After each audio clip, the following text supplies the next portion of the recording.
Friends समझते हैं इसका नेक्स्ट पॉइंट। नेक्स्ट पॉइंट क्या है? Some important terminology associated with future contract. Future contract के कुछ क्या फीचर हैं उसको समझते हैं। तो सबसे पहला आता है बेसिस। इस पे क्वेश्चन जरूर आएगा। The difference between spot price and future price. अब स्पॉट प्राइस फ्यूचर प्राइस आपको पता है ऑलरेडी। स्पॉट प्राइस क्या होता है? स्पॉट प्राइस का मतलब होता है जो बेस प्राइस है, बेस प्राइस जिस पे फ्यूचर ट्रेड कर रहा है, वो निफ्टी 50 हो सकता है, वो किसी स्टॉक का प्राइस हो सकता है, वो किसी फिजिकल कमोडिटी का प्राइस हो सकता है, जिसके ऊपर फ्यूचर की ट्रेडिंग हो रही है, जिस अंडरलाइन एसेट के बेस पे फ्यूचर का प्राइस चल रहा है, ड्राइव है। ठीक है, तो उसको बोलते हैं स्पॉट प्राइस। और फ्यूचर प्राइस जो प्राइस चल रहा है फ्यूचर की, जिसकी ट्रेडिंग होती है, जिसकी एक्सपायरी भी होगी, वो फ्यूचर का प्राइस है। अब बेसिस जो होता है difference between spot price, spot price और फ्यूचर प्राइस के बीच में जो गैप है। गैप कैसे? फॉर एग्जांपल मान के चलो टाटा मोटर है। टाटा मोटर का जो कैश यानी इक्विटी का जो प्राइस चल रहा है वो है, मान लेते हैं 800 रुपए। ठीक है, और टाटा मोटर का ही फ्यूचर का जो प्राइस चल रहा है, फ्यूचर मान के चलो नवंबर का जो प्राइस चल रहा है, नवंबर जिसमें 28 नवंबर के जिसकी एक्सपायरी है, इसका प्राइस चल रहा है मान के चलो 810 रुपए। तो ये जो गैप आ रहा है ना, ये क्या हो गया? टाटा मोटर का इक्विटी, ये हो गया स्पॉट प्राइस, राइट। और ये क्या हो गया? ये हो गया फ्यूचर प्राइस। तो स्पॉट प्राइस में से फ्यूचर प्राइस माइनस किया तो जो गैप आया वो गैप कितने का आ रहा है? 800 माइनस 810, यानी कितना आ गया? -10। यानी फ्यूचर का जो प्राइस है वो स्पॉट के प्राइस से 10 पॉइंट ज्यादा है, बड़ा हुआ है। ठीक है, तो ये जो डिफरेंस आएगा दोनों के बीच में, इसको क्या बोलेंगे? बेसिस बोलेंगे। और इसी बेसिस में नेगेटिव और पॉजिटिव होता है। ठीक है, अब देखो क्या कह रहा है, if future price is greater than spot price basis of asset is negative. ये जो लाइन है ना, यहां से यहां तक, इसको आप ढंग से समझ लेना। इस पे क्वेश्चन आएगा ही आएगा, आता ही आता है, कोई चारा नहीं है, इस पे क्वेश्चन आएगा ही आएगा, डेफिनेटली आएगा। ठीक है, if future price is greater than, future price ज्यादा है, जैसे कि मैंने टाटा मोटर का एग्जांपल दिया, स्पॉट प्राइस से अगर फ्यूचर प्राइस ज्यादा है तो बेसिस ऑफ एसेट इज क्या होगा? यानी एसेट का जो प्राइस है, टाटा मोटर का इक्विटी का जो प्राइस है वो क्या हुआ? नेगेटिव हुआ। बेसिस ऑफ एसेट प्राइस क्या हुआ? नेगेटिव हुआ। Similarly if spot price is greater than future price तो बेसिस क्या होगा? पॉजिटिव हो जाएगा। जैसे अभी मैंने जो आपको एग्जांपल बताया, यहां पे बेसिस क्या है? फ्यूचर प्राइस ज्यादा है। फ्यूचर प्राइस क्या है? ज्यादा है। दोनों के बीच का डिफरेंस हमने निकाला तो ये आया बेसिस। बेसिस बेसिस क्या हो गया इसका?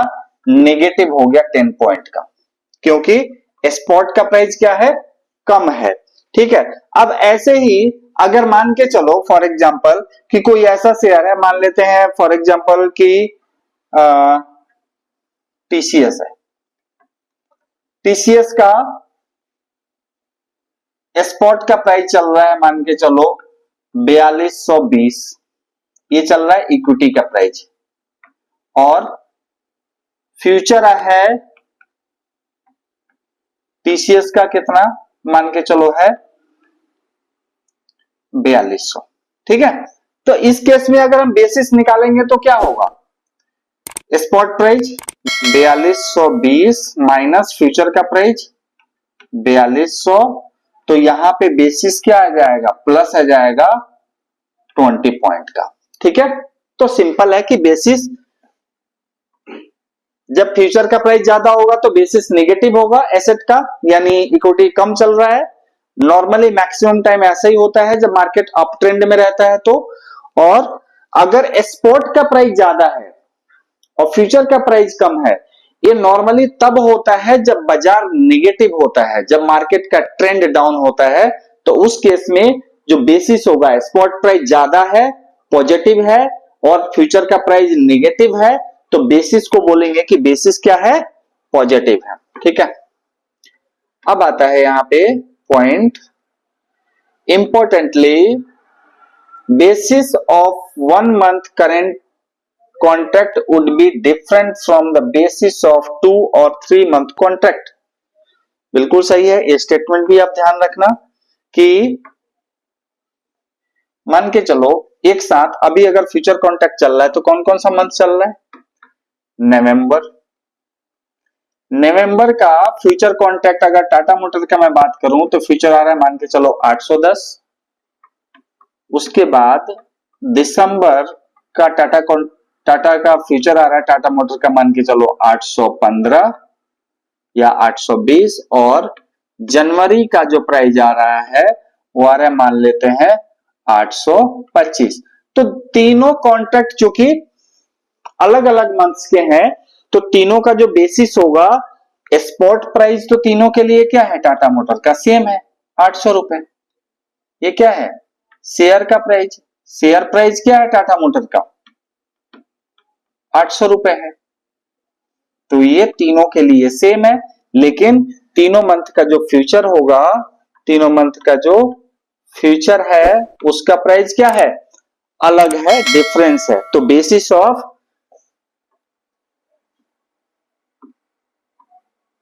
इसी चीज को यहां पे दिया गया है कि इसका मतलब क्या है, importantly basis of 1 month contract would be different from 2 और 3 मंथ्स कॉन्ट्रैक्ट। इनका बेसिस अलग अलग होगा। Therefore definition of basis is incomplete until we define the basis which versus which a future contract, basis of 1 month contract, basis of 2 month contract, etc. It is also important understand the difference in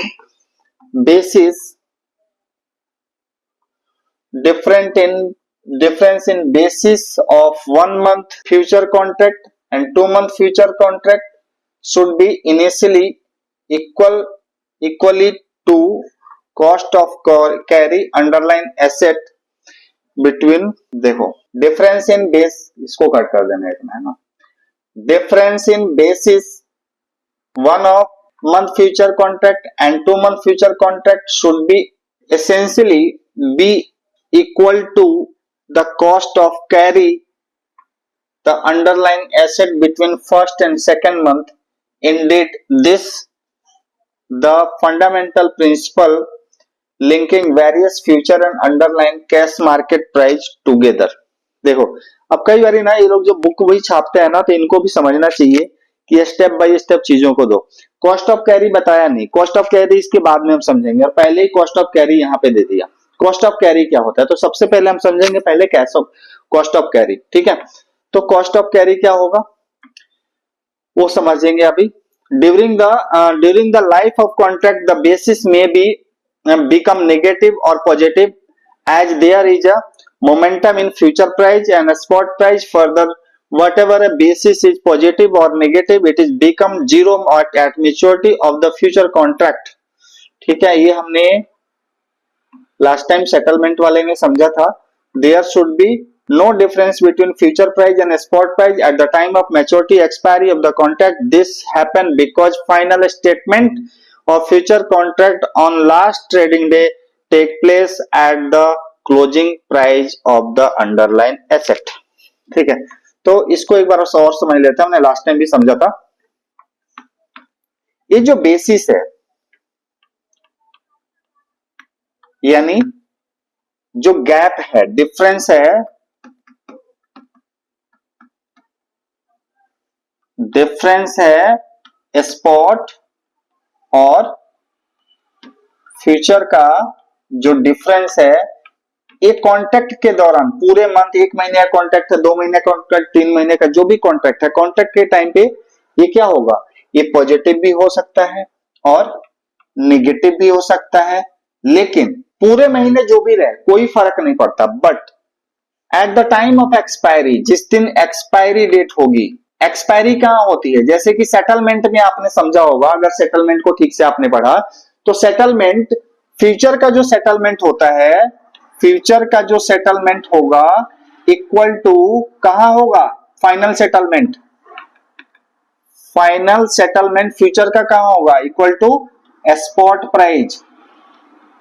जहां पे spot price है वहीं पे जाके future का price last expiry day settle होगा, closing यानी future price यहां पे। तो बेसिस पूरे महीने कुछ भी रहे, चाहे वो पॉजिटिव रहे चाहे वो नेगेटिव रहे, लेकिन एक्सपायरी वाले दिन बेसिस क्या हो जाएगा, बेसिस एक्सपायरी के टाइम पे क्या हो जाएगा, 0 हो जाएगा, यानी फ्यूचर का प्राइस स्पॉट प्राइस पे ही जाके क्या होगा, एक्सपायर होगा। ठीक है, नेक्स्ट। ठीक है, ये स्टेटमेंट यहां पर दिया गया, difference between future and spot price at the time of maturity expiry of the contract, this happen because final settlement of future contract on the last trading day takes place at the closing price of underlying asset.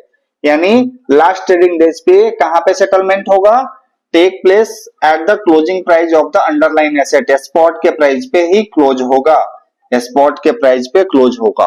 ठीक है, okay. अब आता है cost of carry. Cost of carry को समझने के लिए थोड़ा सा हम इसको थोड़ा सा डिटेल में समझते हैं। कॉस्ट ऑफ कैरी पे क्वेश्चन आएगा ही आएगा। ठीक है, cost of carry, cost of carry. देसी एग्जांपल लेते हैं एक। मान के चलो कि आप एक किसान हो और आलू और प्याज उगाते हो आप। ठीक है, आलू और प्याज की फसल आप करते हो, और जब फसल आपकी हो जाती है तो चूंकि आप महंगे भाव में बेच सको उसके लिए आप क्या करते हो कि उसको स्टोरेज करते हो, कोल्ड स्टोरेज करते हो। मान के चलो 2 महीने, 4 महीने, 6 महीने के लिए आपने उसको स्टोरेज में डाला। तो जो स्टोरेज का जो कॉस्टिंग आया, जो उसका किराया आया, मतलब आप अपने सौदे को रख रहे हो, होल्ड कर रहे हो, तो क्या आया, स्टोरेज का एक कॉस्ट आया। क्या आया, स्टोरेज का कॉस्ट आया। तो ये जो स्टोरेज का कॉस्ट आया है, ये क्या है, ये कॉस्ट ऑफ कैरी है। यानी इतने टाइम तक जो आप उसको रख रहे हो तो क्या हो गया, स्टोरेज कॉस्ट आपको देना पड़ेगा, तो ये भी क्या हो गया, कॉस्ट ऑफ कैरी हो गया, पहला चीज। दूसरा चीज, मान के चलो आप किसान नहीं हो, फिर भी आपको ऐसा लगता है कि भाई प्याज की फसल अभी अच्छी हुई है, आने वाले टाइम पे रेट बढ़ जाएगा। आपने क्या किया कि मार्केट से कुछ पैसा उधार लिया, फाइनेंस लिया, आपने सस्ते भाव में प्याज या आलू की जो फसल है उसको आपने खरीदी, और खरीद के आप उसको स्टोरेज कर रहे हो। तो जो आप फाइनेंस ले रहे हो, जो आप फाइनेंस ले रहे हो, उसका जो इंटरेस्ट है वो भी क्या हो जाएगा, कॉस्ट ऑफ कैरी में आ जाएगा। प्लस जो आपका स्टोरेज कॉस्ट है ये भी क्या आ जाएगा, ये भी कॉस्ट ऑफ कैरी में आ जाएगा। यानी आपने मान के चलो जो प्याज की फसल ली आपने, मान लेते हैं कि ये आपने ली 3,000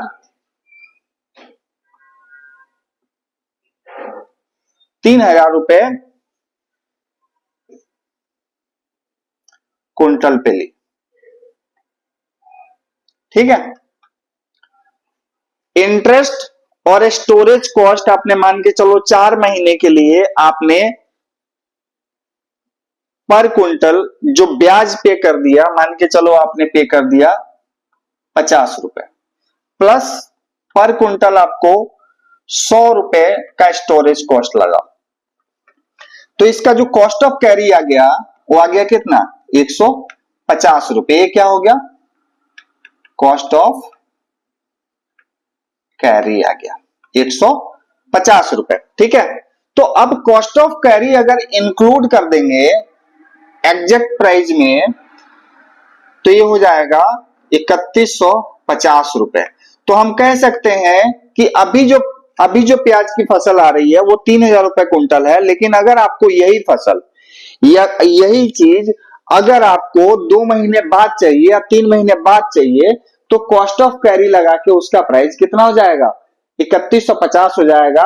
यानी ये जो प्राइस हो गया ये क्या हो गया, ये हो गया फ्यूचर का प्राइस। ठीक है, होप आप लोगों को अच्छे से समझ में आ गया होगा। यही चीज आपको यहाँ पे थोड़ा सा घुमा फिरा के टेढ़ा मेढ़ा टेक्निकल लैंग्वेज में आपको समझाया गया है। देखिए, cost of carry, cost of carry is the relationship between future price and spot price, जो कि मैंने आपको बताया। स्पॉट प्राइस और फ्यूचर प्राइस के बीच में जो डिफरेंस आ रहा है वही क्या है, कॉस्ट ऑफ कैरी है। It's a measure the storage cost, storage cost अगर कोई कमोडिटी है तो स्टोरेज कॉस्ट होगा, प्लस इंटरेस्ट रेट, जो आपने फाइनेंस पे उठाया पैसा उसका interest rate, carry asset till the delivery, जब तक आपको डिलीवरी लेनी है जब तक आपने पैसा उठाया उसका इंटरेस्ट कॉस्ट हो गया। ठीक है, less the income earn on asset during the holding period, और एसेट जो आपने इनकम किया उसको लेस कर दिया तो ये क्या हो गया, कॉस्ट ऑफ कैरी हो गया। इक्विटी डेरिवेटिव, इक्विटी डेरिवेटिव में carrying the cost in is the interest paid of the finance. भाई इक्विटी में क्या होता है, finance the purchase less dividend earn, अगर उस पर कुछ डिविडेंड अर्न कर लिया तो उसको माइनस कर देंगे। इक्विटी में क्या होता है, इक्विटी में आपको स्टोरेज के लिए कोई कॉस्ट नहीं देना, भाई डीमेट अकाउंट में आप रख सकते हो उसको। तो इक्विटी में क्या होता है कि इंटरेस्ट कॉस्ट जो होती है, इंटरेस्ट जो पे करते हो आप फाइनेंस पे, वही होता है कॉस्ट ऑफ कैरी। और उसमें से चूंकि आप होल्ड करते हो पोजीशन तो आपको कुछ डिविडेंड भी मिलता है, तो वो डिविडेंड आप उसमें से माइनस कर देते हो क्योंकि वो पैसा आपने अर्न कर लिया। तो इंटरेस्ट में से डिविडेंड माइनस कर लोगे तो कॉस्ट ऑफ कैरी निकल जाएगा आपके फ्यूचर के लिए। ठीक है, अब इसको एग्जांपल से समझते हैं। वैसे तो एक एग्जांपल मैंने आपको बता दिया, अनदर एग्जांपल इसने बताया उसको समझ लेता। For example, assume share ABC limited is trading as ₹100, ₹100 पे ट्रेड कर रहा है कोई share in the cash market. Equity में कोई शेयर ₹100 पे ट्रेड कर रहा है। A person wish to buy the share but does not have money, एक इंसान है जो कि शेयर को खरीदना चाहता है बट उसके पास पैसा नहीं है। In that case he would have to borrow ₹100 at rate से 6% पर एनम। मान के चलो उसने पैसा उठाया मार्केट से, फाइनेंस लिया 6% पर एनम के ब्याज से। Suppose that he hold share for 1 year and in that year he expected the company to give 200% dividend on its face value of Rs1, dividend of ₹2 हो गया। thus the he net cash cost of carry is interest paid minus dividend received is equal to 6 minus 2, 4. Therefore, break even of the future price for him is 104. It is important to note that cost of carry may be different for different participant. Okay. अब इसको थोड़ा सा ना आसान भाषा में समझ लो। ये तो क्या है, किताबों में बहुत घुमा फिरा के आपको समझाते हैं, आसान भाषा में समझते हैं। मान के चलो कोई एक शेयर है, मान लेते हैं भाई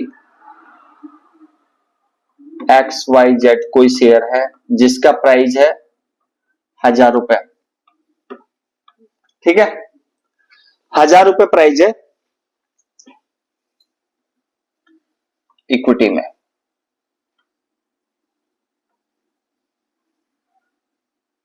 या स्टॉक प्राइस कह लो या शेयर प्राइस कह लो, या इसको बोलते हैं कैश भी बोलते हैं। कैश में 1000 रुपए इसका प्राइस है, ठीक है। अब एक ऐसा पर्सन है जो इसको खरीदना चाहता है लेकिन उसके पास पैसा नहीं है और 1 साल रखना चाहता है। इस चीज के लिए उसको 6% पर एनम का इंटरेस्ट पे करना पड़ता है। अब 1000 पे 6% के हिसाब से इंटरेस्ट कितना हो गया 1 साल का? 1 साल तक होल्ड करता है। कितना होल्ड करता है? 1 साल तक। कितना इंटरेस्ट हो गया? 100 रुपए पे 6 रुपए, तो 1000 पे कितना हो जाएगा?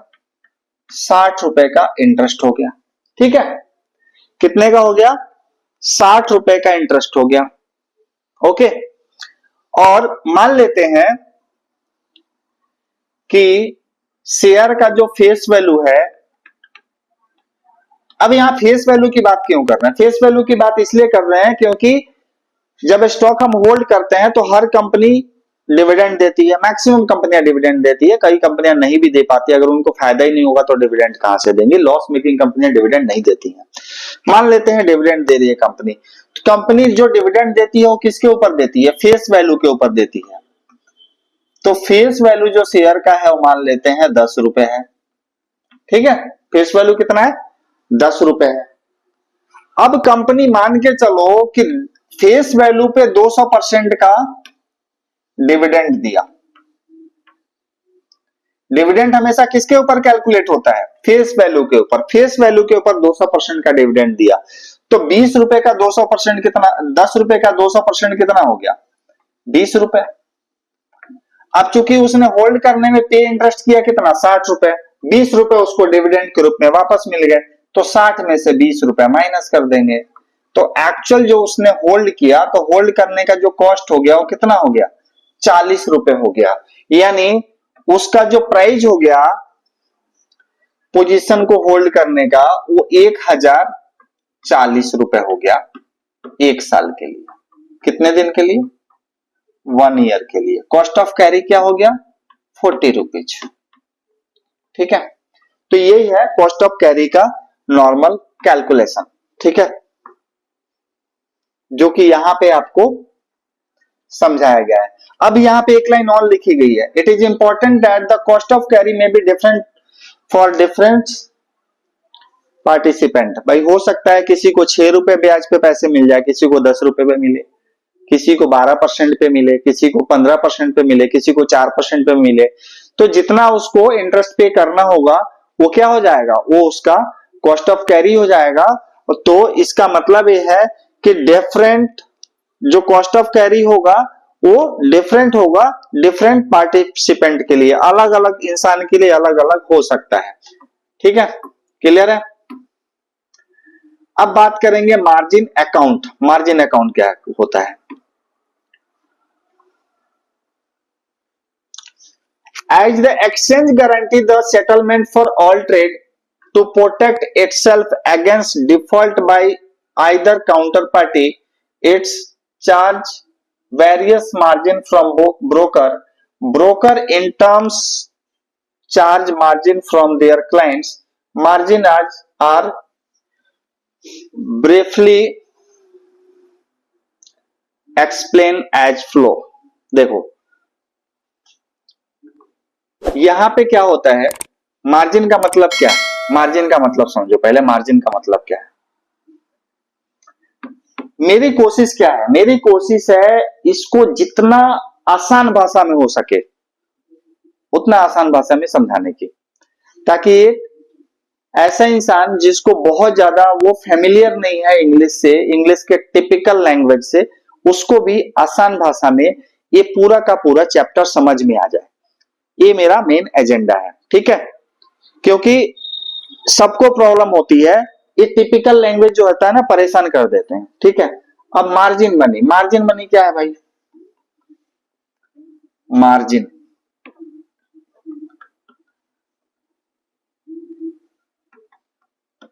अगर आपने कोई फ्यूचर खरीदना है, अगर आपको फ्यूचर बाई करना है, मान के चलो फ्यूचर कॉन्ट्रैक्ट की टोटल वैल्यू अब टोटल वैल्यू फ्यूचर कॉन्ट्रैक्ट का कैसे निकालते हैं? Price into lot size. पहले ही मैंने बताया आपको। मान लो किसी फ्यूचर कॉन्ट्रैक्ट की टोटल वैल्यू है 10 लाख रुपए। कितना है? 10 लाख रुपए है। और तो एक्सचेंज बोलता है कि भाई 10 लाख रुपए का सौदा आप उठा रहे हो, मिनिमम मैं आपसे 20% का टोकन मनी लूंगा। कितना? 20%। तो 10 लाख का 20% कितना हो गया? 2 लाख रुपए।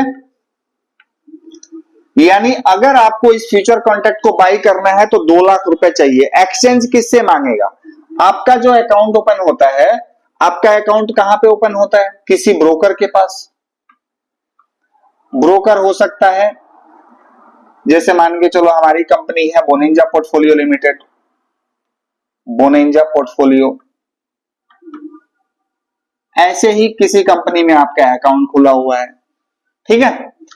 तो एक्सचेंज जो है एनएससी या बीएससी किससे मांगेगा? ब्रोकर से मांगेगा। भाई मार्जिन मनी डिपॉजिट करवाओ अगर आपके क्लाइंट को बाई करना है तो। ब्रोकर किससे बोलेगा? ब्रोकर बोलेगा क्लाइंट से, अपने क्लाइंट से कि भाई अगर आपको बाई करना है तो भी मार्जिन मनी जमा कराओ, लेकिन अगर आपको सेल भी करना है, अगर कोई फ्यूचर आपको शॉर्ट सेल करना है, शॉर्ट पोजीशन बेचना है, तब भी आपको सेम मार्जिन मनी जमा करना पड़ता है। ये इसलिए जमा करवाते हैं एक्सचेंज और आपके कंपनी, ताकि कोई डिफॉल्ट ना हो पाए। मान के चलो आपने जमा किया मार्जिन मनी, तो कम से कम प्रॉफिट लॉस जो होगा तो सामने वाला पार्टी जिसने बेच रखा है वो उसको प्रॉफिट लॉस ट्रांसफर हो पाएगा। अगर आपने मार्जिन मनी जमा ही नहीं किया, कल को आपने डिफॉल्ट कर दिया, मना कर दिया कि नहीं मेरे पास पैसा ही नहीं है जमा करने के लिए, जो कि पहले के टाइम पे बहुत ज्यादा हो जाता था, लोग बिना मार्जिन मनी के भी काम करवा देते थे। अब तो खैर पॉसिबल ही नहीं है। एक्सचेंज की हर एक ट्रांजैक्शन के ऊपर नजर रहती है। हमेशा दिन में कम से कम 4-5 बार फाइल एक्सचेंज ब्रोकर से मंगाता है, कौन सी पोजीशन खड़ी है, उसके अगेंस्ट आपके अकाउंट में क्या मार्जिन है, ठीक है। और लिमिट भी आजकल एक्सचेंज से ही अप्रूव होती है, तो अभी तो पॉसिबल नहीं है। तो आपको अगर बाई करना है फ्यूचर तब भी मार्जिन मनी जमा करना है, सेल करना है तब भी मार्जिन मनी जमा करना है, ठीक है। इसका पूरा का पूरा मेरे पास मार्जिन फाइल भी है। अगर आपको चाहिए तो कमेंट सेक्शन में आप डाल देना, मैं पूरा का पूरा मार्जिन फाइल डाल दूंगा कि जितने भी फ्यूचर कॉन्ट्रैक्ट की ट्रेडिंग हो रही है किसमें कितना % का मार्जिन लग रहा है, ठीक है। इसी के बारे में पूरा डिस्कस यहां पे चैप्टर में करेंगे, मार्जिन अकाउंट।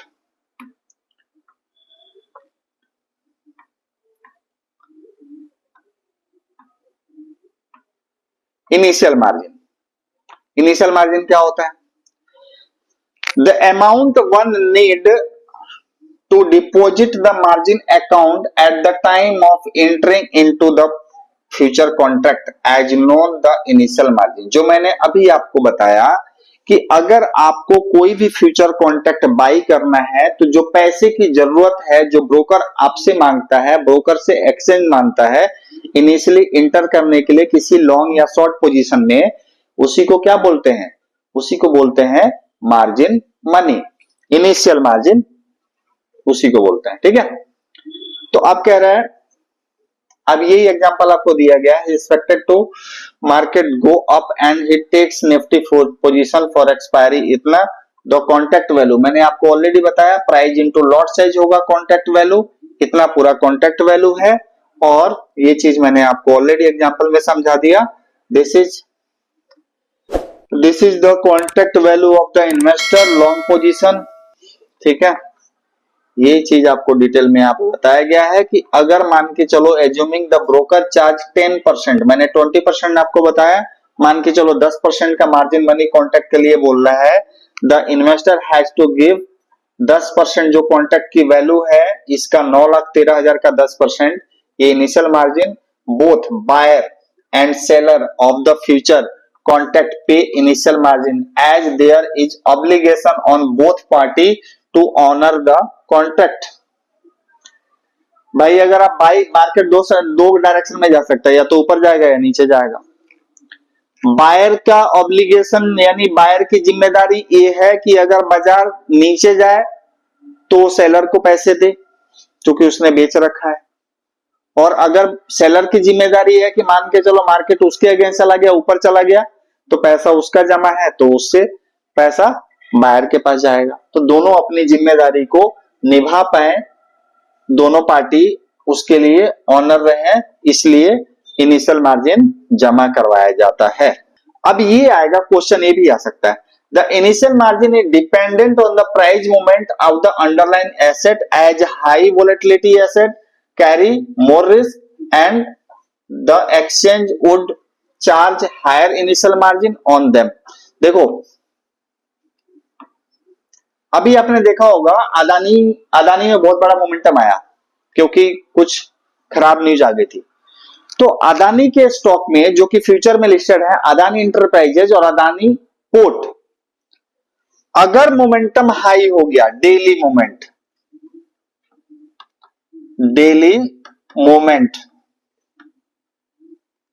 अगर हाई है, तो डेली मोमेंट अगर हाई है, यानी मान के चलो 200 300 400 पॉइंट ऊपर नीचे हो रहा है, तो मार्जिन क्या हो जाएगा, मार्जिन का परसेंटेज अगर पहले मान के चलो 20% चार्ज होता है, तो बढ़ा के क्या हो जाएगा, वो 40% भी हो सकता है, वो 60% भी हो सकता है। यहां तक कि एक्सट्रीम वोलेटिलिटी है तो पता चलेगा कि 100% भी मार्जिन चार्ज किया जा सकता है। भाई जो कॉन्ट्रैक्ट की वैल्यू है पूरा पैसा जमा करो तभी ट्रेड होगा, ठीक है। तो इसका मतलब क्या हुआ कि अगर वोलेटिलिटी हाई है, वोलेटिलिटी हाई है, तो मार्जिन क्या होगा, दोनों प्रोपोर्शनल होगा, मतलब मार्जिन भी हाई होगा। और अगर वोलेटिलिटी लो है तो मार्जिन भी क्या होगा, मार्जिन भी लो होगा। इसी वजह से जितने भी इंडेक्स फ्यूचर होते हैं, इंडेक्स, चूंकि बहुत कम बार ऐसा देखने को मिलता है कि निफ्टी 10% ऊपर हो जाए या 10% नीचे हो जाए, बहुत कम बार।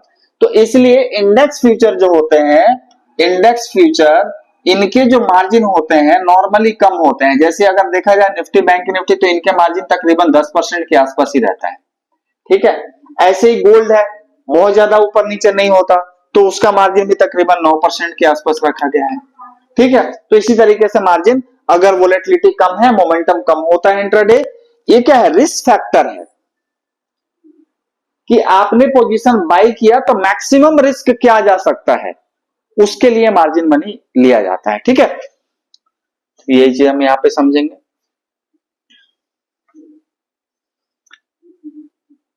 यही दे रहा है यहां पे कि the initial margin depend on the price movement of the underline asset as high volatility asset carry more risk. आया समझ में, यही बात करी हमने। The exchange would be charge initial higher margin on them. जो हायर वोलेटिलिटी वाला होगा उसके लिए क्या होगा, हायर मार्जिन चार्ज किया जाएगा, ठीक है। अब आती है बात M2M, मार्किंग टू मार्केट, ठीक है। अब इसको भी समझ लेते हैं थोड़ा सा, M2M क्या होता है, ठीक है। अब समझ लेते हैं M2M, इसका फुल फॉर्म ही पूछ सकता है, mark to market, marking to market इसका फुल फॉर्म होगा, ये भी इस पे भी क्वेश्चन आ सकता है, ठीक है। तो M2M समझते हैं। M2M का मतलब क्या है, मार्किंग टू मार्केट, ठीक है। होता क्या है इसको समझो। मान के चलो फॉर एग्जांपल कोई शेयर है जिसका फ्यूचर नवंबर फ्यूचर आपने 500 के रेट पे बाई किया। क्या किया आपने, बाई किया। इसको देखो, बाई को लॉन्ग भी बोल सकते हैं, लॉन्ग किया आपने, ठीक है। जिसका जो लॉट साइज है, लॉट साइज जो है वो मान लेते हैं कि 100 शेयर्स का है, लॉट साइज कितना है? 100 शेयर्स का लॉट साइज। ठीक है, ये आपने खरीद लिया, बाइंग प्राइस हो गया आपका 500 में। अब आप इस पोजीशन को होल्ड करना चाहते हो, आप इस पोजीशन को, आप इस लॉन्ग पोजीशन को क्या करना चाहते हो? होल्ड करना चाहते हो, रखना चाहते हो, कैरी फॉरवर्ड करना चाहते हो पोजीशन को। ठीक है, इसका जो क्लोजिंग है, आपने 500 में बाई किया, क्लोजिंग प्राइस हो जाता है 510 रुपए। ठीक है, ये हो गया आज का। आज मान लेते हैं कि डेट है 20 नवंबर और इसका क्लोज प्राइस हो रहा है, क्लोजिंग प्राइस है फ्यूचर का कितना? 510 रुपए। तो 500 में खरीदा, 510 में क्लोज हुआ, डिफरेंस कितना आ गया? 510 माइनस 500 यानी 10 पॉइंट का। 10 इंटू लॉट साइज कितना है? 100 का, यानी 1000 रुपए आपका जो लेजर है, मार्जिन अकाउंट है, उसमें 1000 रुपए क्या हो जाएगा? प्लस हो जाएगा। यही जो 1000 रुपए है, इसी को बोलते हैं M2M। कैसे कैलकुलेट होता है? ये कैलकुलेट होता है क्लोजिंग टू क्लोजिंग बेसिस। ठीक है, अब जैसे मान के चलो 20 तारीख को, 20 नवंबर को आपके फ्यूचर का क्लोज हुआ था 510 रुपए में। ठीक है, अब 21 तारीख को 21 नवंबर को मान के चलो इसकी क्लोजिंग, मार्केट खराब हो गई, घट गया और इसकी क्लोजिंग हो गई 480 रुपए। ठीक है, 510 के हिसाब से आपके अकाउंट में 1000 रुपए का M2M प्लस हो गया था। ठीक है, अब जब 510 से 480 की क्लोजिंग हुई तो कैलकुलेशन कैसे होगा? M2M का जो कैलकुलेशन होगा वो 480 माइनस 510 यानी कितना? 30 इंटू 100 लॉट साइज यानी 3000 माइनस 3000 रुपए आपके अकाउंट से जो 21 नवंबर है उस दिन M2M, ये क्या हो गया? M2M माइनस हो जाएगा, ये हो जाएगा M2M। इसी तरीके से प्रॉफिट लॉस आपके लेजर में प्लस माइनस होते रहता है जब तक कि आप पोजीशन को कैरी करते हो। ठीक है, और लास्ट टाइम पे जब आप पोजीशन सेल कर देते हो तो उसके हिसाब से आपका अकाउंट में plus minus profit and loss calculate हो जाता है। ठीक है, यही चीज आपको बताई गई है यहां पे, समझिए इसको। In future market, while contract have maturity of several months, profit and loss are settled on day-to-day basis. Day-to-day basis profit and loss calculate होगा, closing to closing basis call the mark to market settlement. Day-to-day closing basis जो profit loss calculate होता है उसी को बोलते हैं M2M. The exchange collected this margin M2M margin from the loss making participant and pay to the gainer on day basis.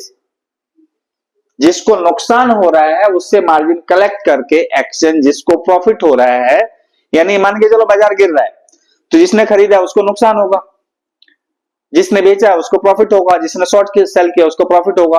तो जिसने खरीदा है उससे मार्जिन को कलेक्ट करेंगे लॉस को, और जिसने बेचा है उसके अकाउंट में ट्रांसफर कर देंगे। इसी तरीके से M2M का day to day basis exchange settlement करता है। ठीक है, वेरी गुड, होप आप लोग अच्छे से समझ रहे हैं। Let's understand M2M with the help of the example. Suppose a trader bought a future contract on May 10, 2023 when the Nifty future contract was trading और इतना initial margin paid इतना calculated above the end of the day Nifty future contract close इतना and this means, ये वही example आपको समझाया है कैसे प्रॉफिट लॉस। देखो यहाँ पे लॉट साइज इनटू चेंजेज आपको समझा दिया, ठीक है, जैसे मैंने आपको आसान भाषा में समझाया वही सारी चीजें आपको यहाँ पे समझाया गया है कि M2M आपको, अब M2M आपको समझ में आ गया। अब हम बात करेंगे ओपन इंटरेस्ट और वॉल्यूम ट्रेड, बहुत इंपॉर्टेंट, पूरा का पूरा फ्यूचर और ऑप्शन मार्केट, पूरा डेरिवेटिव का एक ये कह सकते हो आप कि ये रीढ़ की हड्डी है, पूरे डेरिवेटिव मार्केट की रीढ़ की हड्डी ओपन इंटरेस्ट और वॉल्यूम। ठीक है, कैसे होता है पहले इसको थोड़ा सा इसकी भाषा को समझ लेते हैं और उसके बाद बिल्कुल आसान भाषा में समझेंगे। The open interest is the total number of contract outstanding at the settle for an underlying asset. It is important to understand that the number of long position as well as number of short position is equal to open interest. This is because the total number of long future will always be equal to total number of short future. Only one side of contract is considered while the calculating maintaining open interest. The level of open interest is indicate depth of the market. अब इसको थोड़ा सा ना बिल्कुल आसान और देसी भाषा में समझते हैं। ओपन इंटरेस्ट, ओपन इंटरेस्ट क्या होता है? एक लाइन में अगर मैं आपको बताऊं तो जितने कॉन्ट्रैक्ट ओपन है, जितने कॉन्ट्रैक्ट ओपन है मार्केट में किसी भी पर्टिकुलर फ्यूचर में, उसको हम क्या बोलेंगे? ओपन इंटरेस्ट बोलेंगे। अब ओपन कॉन्ट्रैक्ट का मतलब क्या हुआ? ओपन कॉन्ट्रैक्ट का मतलब हुआ, मान के चलो फॉर एग्जांपल कि टीसीएस है, टीसीएस का शेयर है, ठीक है, टीसीएस का शेयर है, राम ने प्लस किए 10 लॉट फ्यूचर के, क्या किया?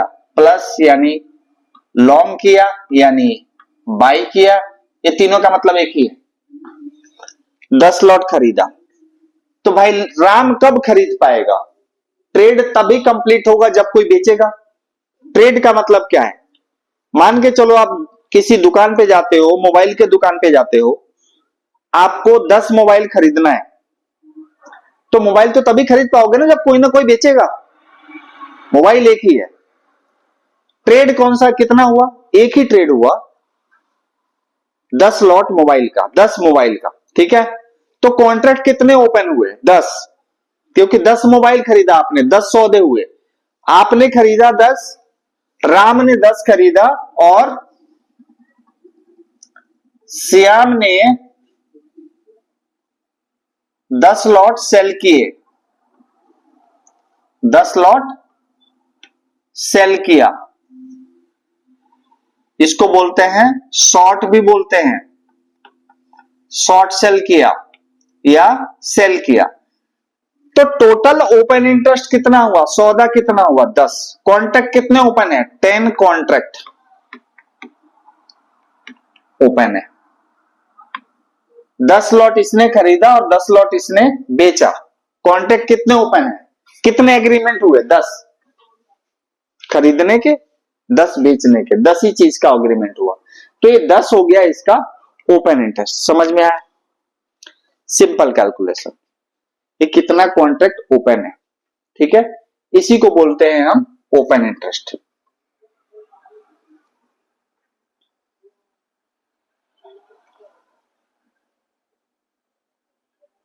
अब आ रहा है कि the level of open interest indicate depth in the market.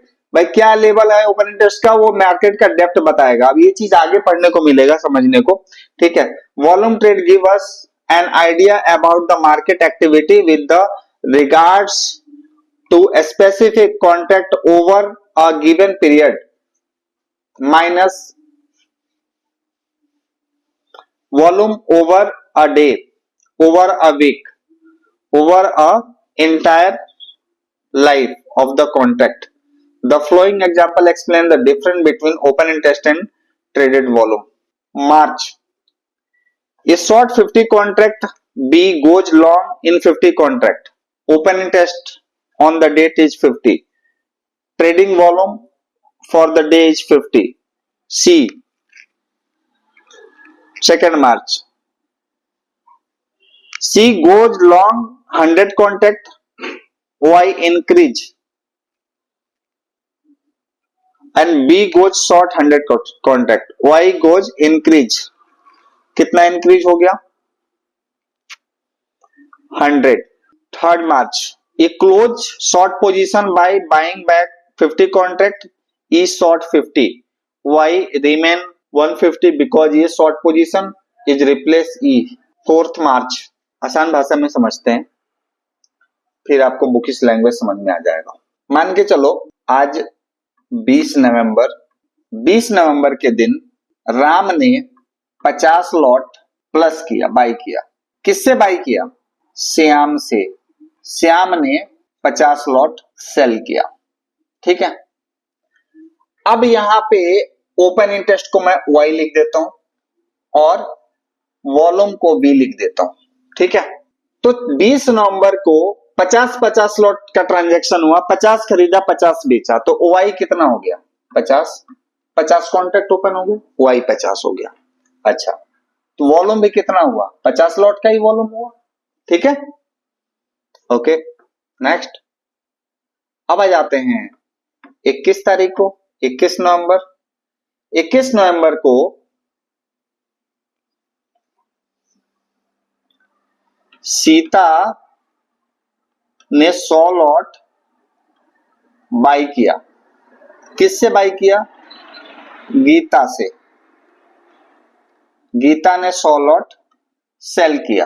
ठीक है, सीता ने 100 लॉट बाई किया, गीता ने 100 लॉट सेल किया। यहां पे एक अलग पार्टिसिपेंट आ गए जिन्होंने 100 लॉट का कॉन्ट्रैक्ट किया। तो पहले जो ओपन इंटरेस्ट 50 का था, अब 100 उसमें ऐड हो जाएगा, ओपन इंटरेस्ट हो जाएगा कितना? 150। बट 21 तारीख को वॉल्यूम कितना हुआ? 100। अब देखो 22 नवंबर को मान लेते हैं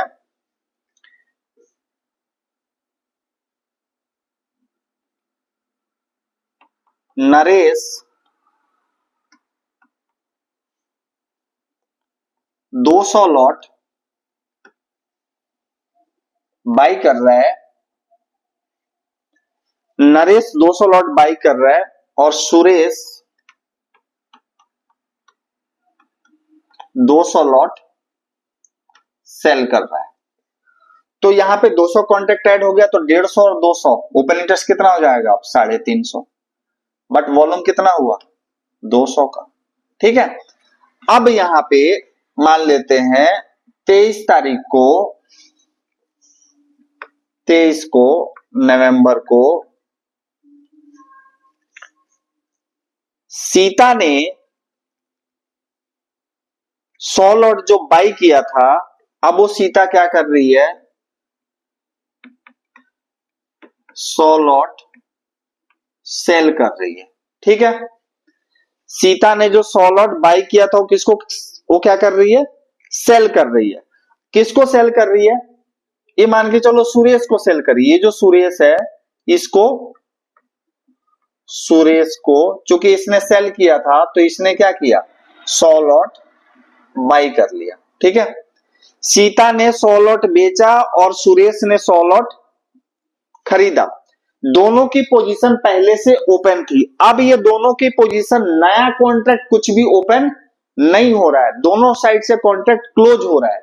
तो यहां पे 100 लॉट का कॉन्ट्रैक्ट क्या हो जाएगा? क्लोज होगा, यानी 350 में से ये 100 की पोजीशन माइनस हो गई। अब यहां पे ओपन इंटरेस्ट रहेगा 250। ठीक है, लेकिन यहां पे जो इसका वॉल्यूम रहेगा वो 100 लॉट का रहेगा। ठीक है, तो इस तरीके से वॉल्यूम और ओपन इंटरेस्ट हम समझ सकते हैं, कैसे ओपन इंटरेस्ट घट रहा है और कैसे बढ़ रहा है। ठीक है, मुझे उम्मीद है आप लोगों को बिल्कुल आसानी से समझ में आ गया होगा। अगर नहीं समझ में आया तो एक बार आप मुझे वापस से कमेंट डाल दीजिएगा, मैं फिर से और अच्छे से और सिंपल एग्जांपल में समझाने की कोशिश करूंगा। मेरे हिसाब से तो मैंने बहुत सिंपल समझाया है। ठीक है। अब यहाँ पे नेक्स्ट टॉपिक आ गया प्राइस बैंड। प्राइस बैंड क्या है भाई? Price band is initially the price range within which a contract permitted to trade during the day. आप लोगों ने सर्किट सुने होंगे, circuit, lower circuit, upper circuit. एक दिन के लिए जो प्राइस रेंज परमिट होता है एक्सचेंज के तरफ से, उसी को बोलते हैं प्राइस बैंड। प्राइस बैंड को हम क्या बोलते हैं? अपर सर्किट बोलते हैं, अपर सर्किट और लोअर सर्किट, या upper band lower band price, ठीक है। The band is calculated with respect to the previous day closing. पहले दिन की जो क्लोजिंग होती है उसके हिसाब से स्पेसिफिक जो कॉन्ट्रैक्ट होता है प्राइस बैंड कैलकुलेट होता है। For example, the previous day closing of the contract is 100 rupees. अगर 100 रुपए पे बंद हुआ, the price band of the contract is 10%, then the contract traded between 90 to 110। मतलब क्या है, इसको मैं थोड़ा शॉर्ट में यहीं पे समझा देता हूं आपको। कोई सौदा है, मान के चलो ABC कोई शेयर है जिसका कॉन्ट्रैक्ट कल के दिन में 100 रुपए पे क्लोज हुआ। इसका प्राइस बैंड 10% का रखा गया, तो 100 रुपए में प्लस कर देंगे 10% और माइनस कर देंगे 10%, तो इसका प्राइस बैंड हो जाएगा 100 पे प्लस कर दिया 10% यानी 110, और 100 में से माइनस कर दिया 10% यानी 90। क्लोजिंग प्राइस में से plus minus price band percentage कर देंगे, तो प्राइस बैंड हो गया अगले दिन के लिए क्या? 90 और 110, ठीक है। यही चीज आपको यहाँ पे समझाया गया। On the first trading day of the contract, the price band is decided basis on the closing price of the underline asset. Cash market, cash market की क्लोजिंग प्राइस पे डिसाइड करते हैं। For example, today first trading day of the future contract for an underlying asset company A, the price band is the contract decided to the previous closing price of the company A stock in cash market. पहले दिन अगर कोई future contract open हुआ है तो उसका जो price calculate होगा वो कैश प्राइस पे, इक्विटी के प्राइस पे होगा।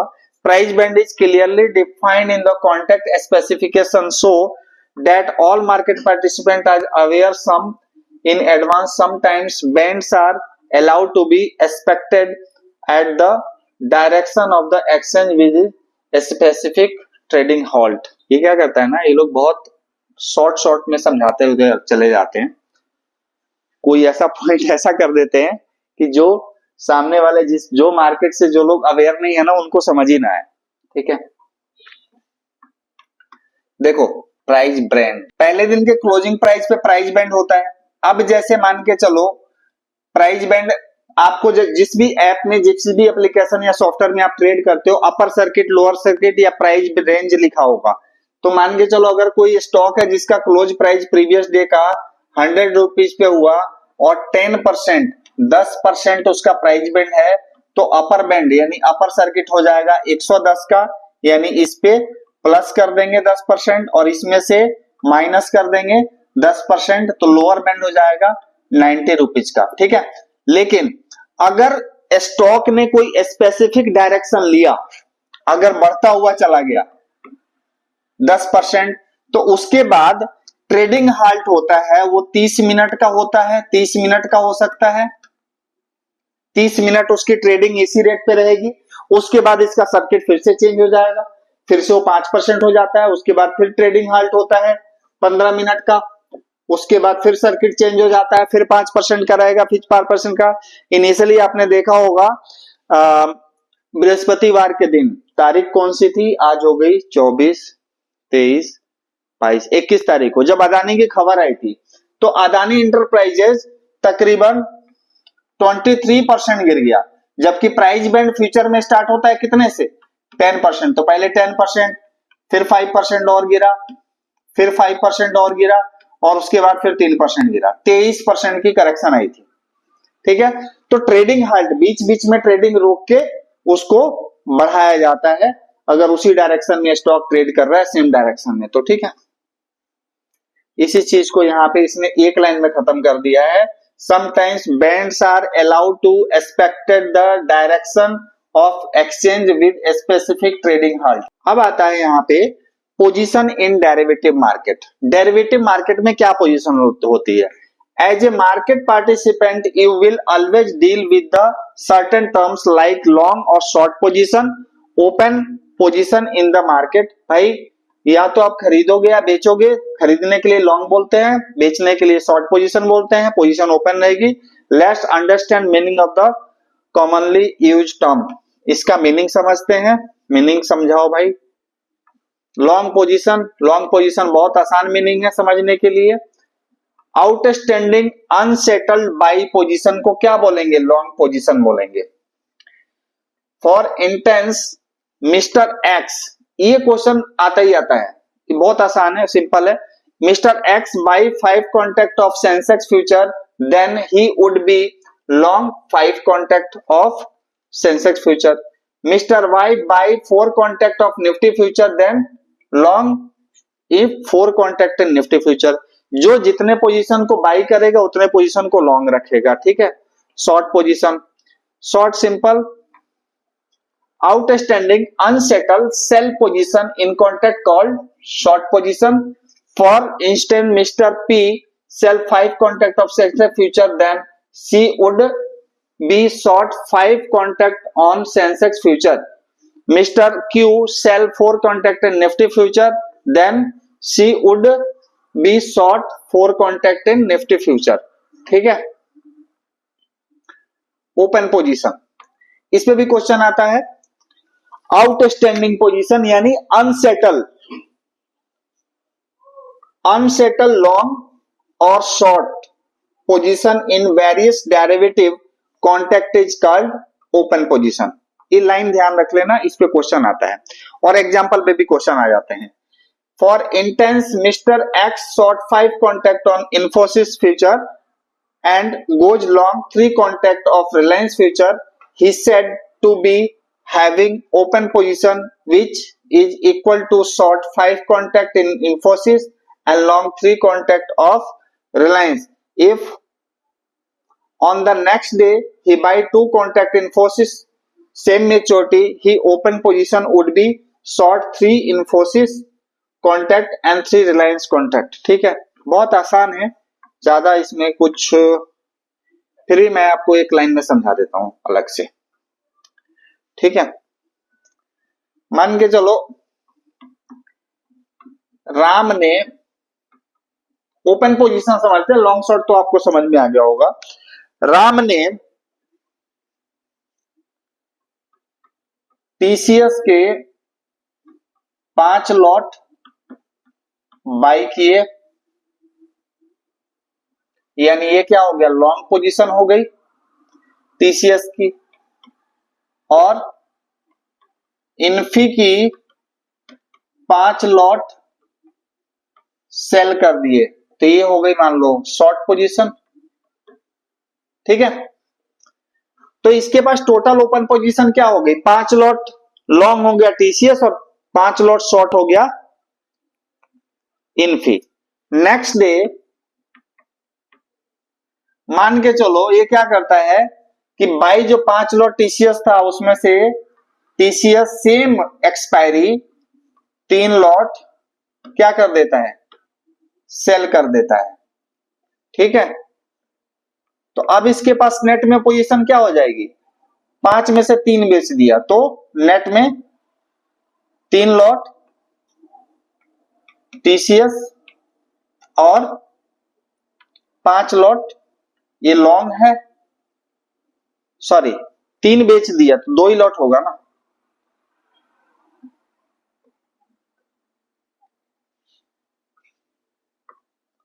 दो लॉट टीसीएस लॉन्ग हो जाएगा और इन्फी के 5 लॉट इन्फी शॉर्ट रहेगी, ठीक है। आगे जैसे फिर पोजीशन सेटल करेगा तो उसके हिसाब से चलता रहेगा। तो इसी को बोलते हैं, यहां पे क्या बोलते हैं भाई? ओपन पोजीशन, ठीक है। इस पे क्वेश्चन आएगा। Next, naked calendar, naked and calendar spread position, naked. भाई नेकेड का मतलब मैं आपको एक लाइन में समझा दूं। नेकेड का मतलब होता है ऐसी पोजीशन जो या तो बाई है, लॉन्ग है या शॉर्ट है, ओपन है बिल्कुल, उसके अगेंस्ट में कोई और पोजीशन नहीं है। लॉन्ग है वो भी नेकेड हो गया, अगर कोई पोजीशन शॉर्ट है वो भी नेकेड हो गया। अलग अलग स्क्रिप्ट, अलग अलग सिंबल में।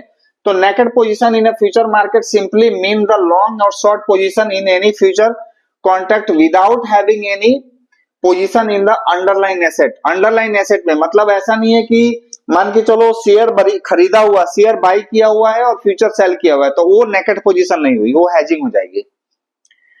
मतलब फ्यूचर लॉन्ग या शॉर्ट के बेसिस पे अगर कोई अंडरलाइन एसेट में, स्पॉट में, शेयर में, उसके अगेंस्ट सेम स्क्रिप्ट में कोई दूसरा पोजीशन नहीं है तो उसको बोलेंगे नेकेड पोजीशन, राइट।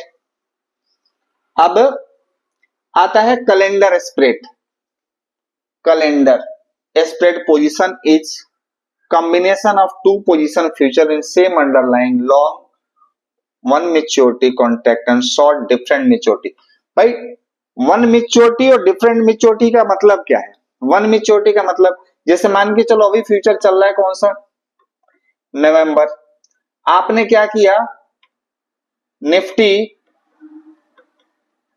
50 नवंबर को बाई कर लिया और इसके बाद चल रहा है मान के चलो दिसंबर, तो निफ्टी 50 दिसंबर को सेल कर दिया। नवंबर बाई कर लिया, दिसंबर बेच दिया, एक बाई पोजीशन हो गई, एक सेल हो गई। है निफ्टी 50 दोनों, बट एक्सपायरी अलग अलग है, तो एक्सपायरी अलग है, इसको बोल देगा कैलेंडर स्प्रेड। मैच्योरिटी, एक्सपायरी मतलब मैच्योरिटी अगर कॉन्ट्रैक्ट का डिफरेंस है तो उसको बोलेंगे हम कैलेंडर स्प्रेड, ठीक है। For instance A short position in near month contract coupled with the long position in a 4-month contract is calendar spread position. Calendar spread position is computed with respect to the near month series and become an open position once the near month contract is expiry or either of the offsetting position is closed। बहुत simple है। मान के चलो अब भाई नवंबर में खरीदा, नवंबर contract को, दिसंबर कॉन्ट्रैक्ट को बेचा, नवंबर 28 तारीख को एक्सपायरी हो गई तो दिसंबर ओपन पोजीशन हो गया। नवंबर में आपने बाई किया था, दिसंबर में सेल किया था, तो एक्सपायरी वाले दिन के बाद दिसंबर सेल पोजीशन नेकेड हो गई, ठीक है। या फिर मान के चलो आज आपने खरीदा, नवंबर दिसंबर बेचा, कल को दिसंबर आप बाई कर लेते हो तो नवंबर आपका ओपन पोजीशन हो गया। Calendar spread is always defined with the respect to the relevant month.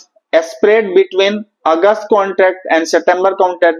Spread between August contract and October contract.